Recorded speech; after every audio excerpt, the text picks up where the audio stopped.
Ensuite, on va voir différentes définitions. Donc, parmi les définitions, ces définitions vont correspondre à des caractéristiques géométriques de nos différentes mailles qu'on vient de rencontrer, donc cubique, cubique centré et cubique à face centrée. Donc, parmi les définitions qu'on va voir, en premier, on va voir ce qu'on appelle la population ou l'atomicité, qu'on note Z. Z, ça représente le nombre de motifs qui appartiennent réellement à la maille. Le réellement a un lien direct avec la représentation qu'on a vue juste au-dessus. Ce réellement correspond au nombre d'atomes ou au nombre de motifs qui se trouvent exactement à l'intérieur de la maille.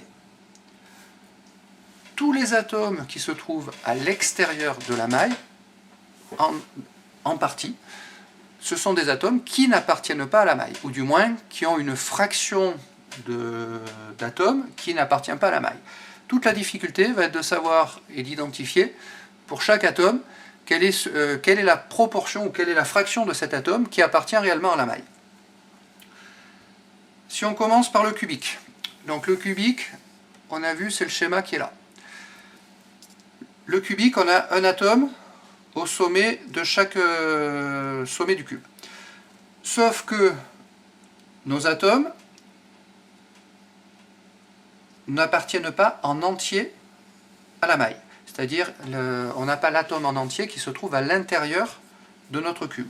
Notre cube, il démarre au centre de la sphère, donc au centre de l'atome, et ensuite il rejoint les autres sommets. Et donc, l'atome qui est ici en haut à droite devant, c'est un atome qui n'appartient pas en entier à la maille, puisque c'est un atome qui n'est pas en entier à l'intérieur de la maille, et donc on a juste 1/8 de cet atome qui se trouve à l'intérieur de la maille. Le 1/8, je rappelle, c'est quand vous prenez une orange et que vous donnez 3 coups de couteau suivant 3 plans verticaux, un plan ici, un plan ici, et ensuite un plan horizontal, vous allez vous retrouver avec 8 morceaux d'orange, donc des 1/8 d'orange. Et donc, notre atome ici, donc on a chaque atome qui va compter pour 1/8, et en tout, comme il y a 8 sommets, on va se retrouver avec 8 atomes qui comptent chacun pour 1/8. Ça veut dire que à l'intérieur d'une maille cubique simple, on a un atome par maille.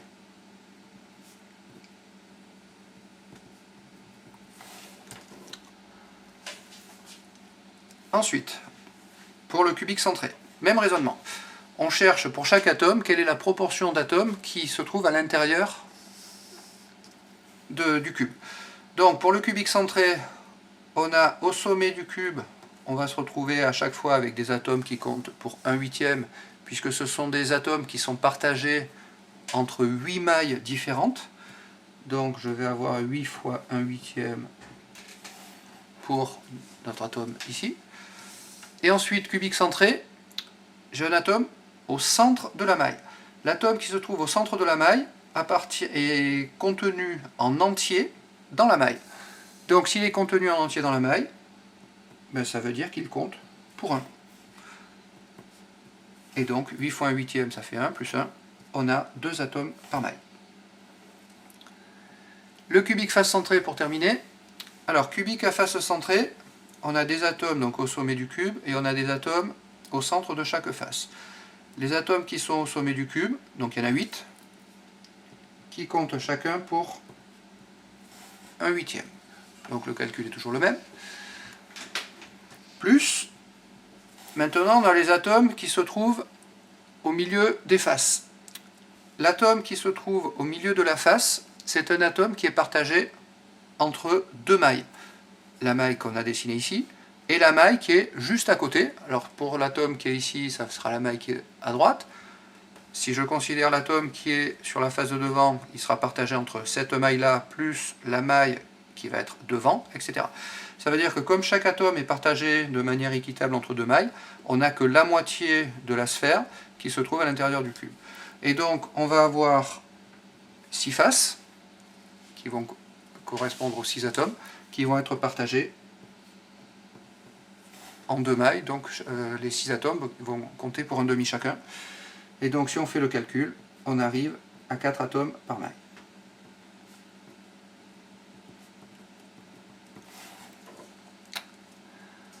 Ensuite,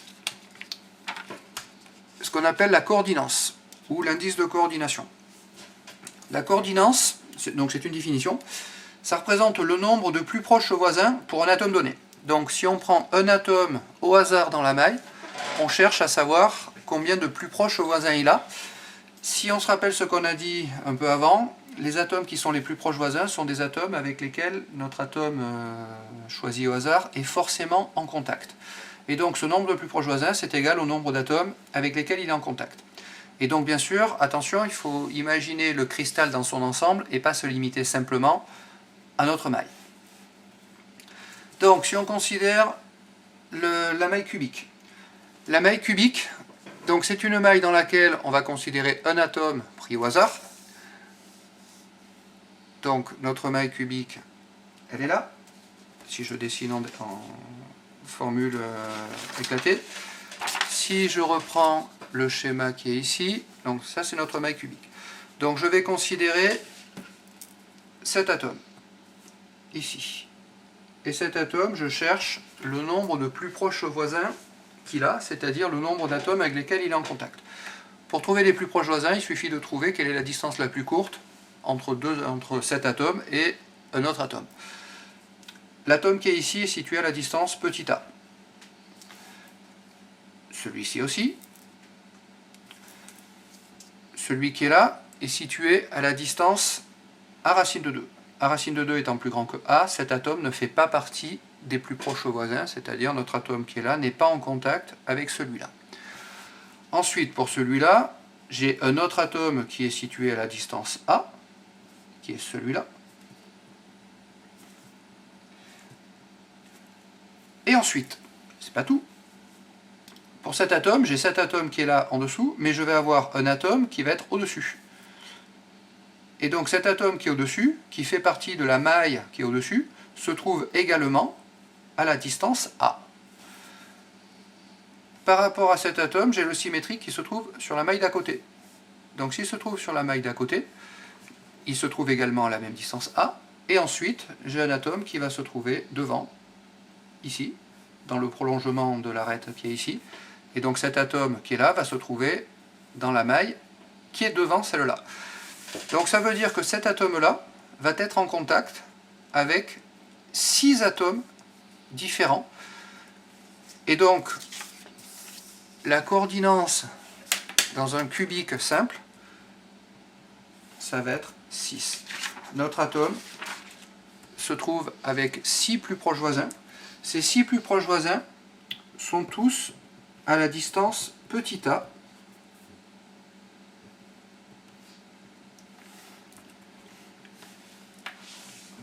Et donc qui correspond à l'arête du cube. Ensuite, pour le cubique centré.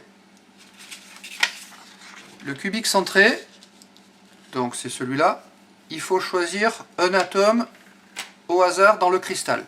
Et donc je vais raisonner sur cette maille. L'atome sur le plus judicieux à choisir, c'est celui-là. Si vous choisissez cet atome-là, pour trouver le nombre de plus proches voisins, ben en fait, comme cet atome se trouve exactement au centre du cube, il va avoir comme plus proches voisins les 8 atomes qui se trouvent au sommet du cube. Et donc la coordinance pour un cubique centré, ça va être 8, c'est-à-dire chaque atome va être en contact avec 8 atomes différents. Alors si vous choisissez de raisonner sur un atome qui est au sommet, ben, bien sûr on peut faire le même raisonnement, sauf qu'il faut imaginer toutes les mailles qui se trouvent autour de cette maille. Au centre de chacune de toutes les mailles qu'il y a autour, il va y avoir un atome. Et donc, c'est cet atome au centre de chaque maille qui va être le plus proche voisin de celui-là, si c'est celui-là que vous choisissez, sur lequel vous choisissez de raisonner. Mais c'est beaucoup plus simple si vous choisissez de raisonner sur celui-là. Donc, la coordinance pour un cubique centré, ça va être 8. Donc on a 8 atomes avec lesquels il est en contact. Et donc les 8 atomes avec lesquels il est en contact, ça va correspondre à une distance qui est ici. Cette distance, elle correspond à la moitié de la grande diagonale du cube. La grande diagonale du cube, on a vu un peu plus loin que ça valait à racine de 3. Et donc ici, si je suis à la moitié, ça me fait racine de 3 sur 2. Et donc j'ai 8 atomes qui se trouvent tous à la distance à racine de 3 sur 2. Pour terminer, l'indice de coordination pour un cubique face centrée. Alors pour le cubique face centrée, là ça va être un peu plus compliqué parce qu'il va falloir vraiment imaginer ce qui se passe dans l'espace. Alors je vais considérer l'atome qui se trouve ici, au centre de la face du dessus. Et je cherche quels sont les atomes avec lesquels il est en contact, ou les atomes à la distance, avec une distance minimale. Les atomes avec une distance minimale, je vais avoir celui-là. Donc les 4 atomes qui se trouvent au sommet du carré de la face du dessus sont 4 atomes qui vont être situés tous à une distance de 1 racine de 2 sur 2, c'est-à-dire la moitié de la diagonale de la face. Donc déjà, j'ai ces 4-là. Ensuite, si je continue de chercher des atomes qui se trouvent à la même distance à racine de 2 sur 2, je vais avoir celui-là, qui se trouve au centre de la face gauche. La distance qui est ici est égale à 1 racine de 2 sur 2, c'est-à-dire cette distance est exactement la même que celle-là. Ça veut dire que cet atome-là et cet atome-là sont en contact. Je vais avoir celui qui est au milieu de la face de devant. Je vais avoir celui qui est au milieu de la face de derrière, et je vais avoir celui qui est au milieu de la face de droite. Ces 4 atomes-là qui sont au milieu des faces sont tous à la même distance. Et ensuite, il faut imaginer la maille qui est au-dessus maintenant. Si on imagine la maille qui est au-dessus, la maille qui est au-dessus, elle va avoir des atomes au centre des faces. Là et là. Ces atomes au centre des faces de la maille du dessus se trouvent également à la distance A racine de 2 sur 2 par rapport à cet atome qu'on a considéré. Et donc maintenant, ça veut dire que cet atome-là, le nombre de plus proches voisins qu'il a, c'est-à-dire avec lesquels il est en contact, ça va être les 4 qui sont en dessous, les 4 qui sont sur ce plan-là, et les 4 qui sont au-dessus là-haut.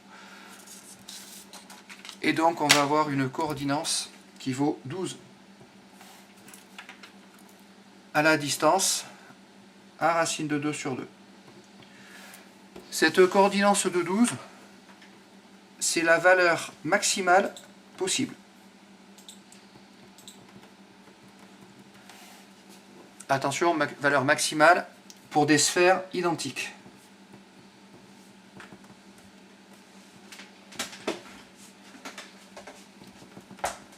Si vous prenez un sac dans lequel vous avez des sphères qui sont toutes parfaitement identiques, c'est-à-dire un sac dans lequel vous mettez des balles de ping-pong ou des balles de tennis, ou des atomes, vous remuez le sac pour essayer d'avoir le maximum de contact partout. Chaque balle pourra être au maximum en contact avec 12 autres balles. C'est la valeur maximale théorique. C'est impossible qu'une sphère soit en contact avec plus de 12 autres sphères si toutes les sphères ont l'état identique. Alors bien sûr, s'il y a des grosses sphères et des petites sphères, la valeur peut être différente, mais si vous avez des sphères qui sont parfaitement identiques, vous ne pouvez pas aller au-delà de 12.